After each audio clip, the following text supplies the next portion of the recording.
قوم لوط، جنہوں نے ایسی برائی کو ایجاد کیا جو ان سے پہلے دنیا میں کسی قوم نے نہ کی تھی، ایسی بدکاری جس کی مثال تاریخ میں کہیں نہیں ملتی۔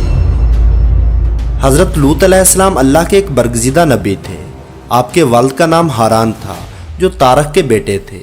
آپ کی پیدائش عراق کے ایک قدیم شہر ار میں ہوئی تھی۔ اس شہر میں ابراہیم علیہ السلام کا مسکن تھا۔ دراصل لوط علیہ السلام کے والد ہاران حضرت ابراہیم کے سگے بھائی تھے، یعنی حضرت لوط علیہ السلام حضرت ابراہیم کے بھتیجے تھے۔ چونکہ حضرت لوط علیہ السلام کے والد ان کے بچپن میں ہی انتقال کر گئے تھے، لہٰذا حضرت لوط کو حضرت ابراہیم نے بیٹا بنا کر پالا تھا۔ آپ حضرت ابراہیم پر سب سے پہلے ایمان لانے والے لوگوں میں شامل ہیں۔ آپ حضرت ابراہیم کے زمانے میں اہل سدوم کی رہنمائی کے لیے نبوت کے منصب پر فائز ہوئے تھے۔ حضرت لوط کے بہت سارے معجزات ہیں۔ آپ جس وقت بارش کے لیے دعا کرتے تھے تو آسمان بادلوں سے بھر جاتا اور خوب بارش ہوتی تھی۔ حضرت لوط جس پتھر پر سر رکھ کر سوتے، اس پتھر پر آپ کے سر مبارک کا نشان بن جاتا تھا۔ سدوم وہ علاقہ تھا جہاں لوط علیہ السلام مابعوث فرمائے گئے۔ سدوم کے آس پاس 5 نہایت ہی خوبصورت شہر آباد تھے، جن میں سے ہر ایک کی آبادی 1 لاکھ لوگوں پر مشتمل تھی۔ یہ علاقے نہایت ہی سرسبز و شاداب اور قدرتی خوبصورتی کا حسین شاہکار تھے۔ یہاں باغات کی کثرت تھی، لہلہاتی کھیتیاں یہاں کی ضرورت سے کہیں زیادہ تھی، اور یہی وجہ تھی کہ آس پاس کی بستیوں کے لوگ بھی اپنی معاشی اور غذائی ضرورت کے لیے ان بستیوں کا رخ کرتے تھے۔ مگر یہ بات اہل سدوم کے لوگوں کو بالکل بھی پسند نہ تھی۔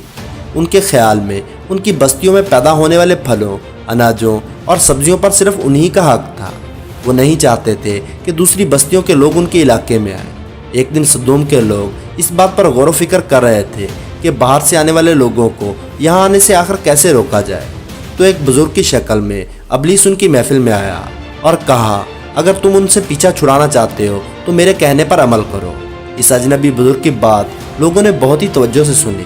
ابلیس نے کہا، میں کل بتاؤں گا۔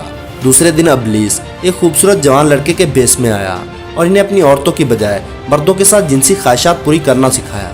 ابلیس نے کہا، اگر تم ان بستیوں کے لوگوں سے نجات چاہتے ہو تو جو تمہاری بستی میں آ جاتے ہیں تو ایسا کرو کہ جب بھی کوئی شخص تمہارے علاقے میں آئے تو تم لوگ زبردستی اس کے ساتھ جنسی خواہش پوری کرو۔ اس طرح یہ لوگ اس بستی میں آنا چھوڑ دیں گے۔ اپنی نفسانی خواہشات کے لیے مردوں سے بدفعلی اس قوم کا دستور بن گیا تھا۔ یہاں بے حیائی عام ہو گئی تھی۔ حکمراں، سردار اور ہر گھر میں یہ عمل پھیل گیا تھا۔ بھری محفلوں میں لوگ اس فحاشی کے کام کو کر کے بہت ہی زیادہ خوش ہوتے تھے۔ کوئی بھی محفل اس کام کے بغیر ادھوری سمجھی جاتی تھی۔ خاص کر مسافروں میں سے کوئی خوبصورت لڑکا ہوتا تو یہ لوگ اسے اپنا شکار بنا لیتے۔ تلمود میں لکھا ہے کہ اہل سدوم اپنی روزمرہ کی زندگی میں سخت ظالم، دھوکے باز اور بد معاملہ تھے۔ کوئی مسافر ان کے علاقے سے بخیریت نہ گزر سکتا تھا۔ کوئی غریب ان کی بستیوں سے روٹی کا ایک ٹکڑا نہ پا سکتا تھا۔ اکثر ایسا ہوتا تھا کہ باہر کا آدمی ان کے علاقے میں پہنچ کر فاقوں سے ہی مر جاتا اور یہ اس کے کپڑے اتار کر اس کی لاش کو برہنہ دفن کر دیتے۔ اپنی وادی کو انہوں نے ایک باغ بنا رکھا تھا جس کا سلسلہ میلوں تک پھیلا ہوا تھا۔ اس باغ میں وہ انتہائی بے حیائی کے ساتھ اعلانیہ بدکاریاں کرتے تھے۔ حضرت لوط علیہ السلام نے انہیں توحید کی دعوت دی اور بدکاری کے اس گھناؤنے عمل سے توبہ کرنے کا حکم دیا۔ حضرت لوط نے کہا، تم بے حیائی کیوں کرتے ہو؟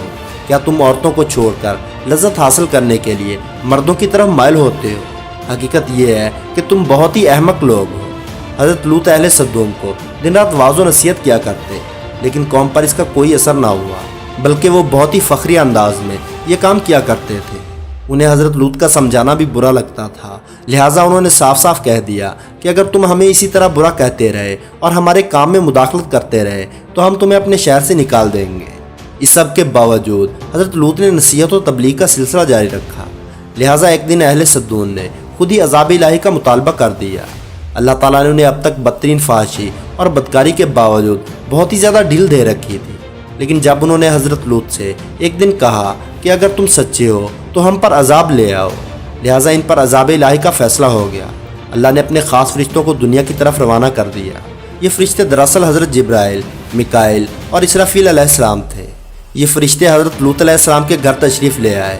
حضرت لوط نے جب ان خوبصورت اور نوعمر لڑکوں کو دیکھا تو سخت گھبراہٹ اور پریشانی میں مبتلا ہو گئے۔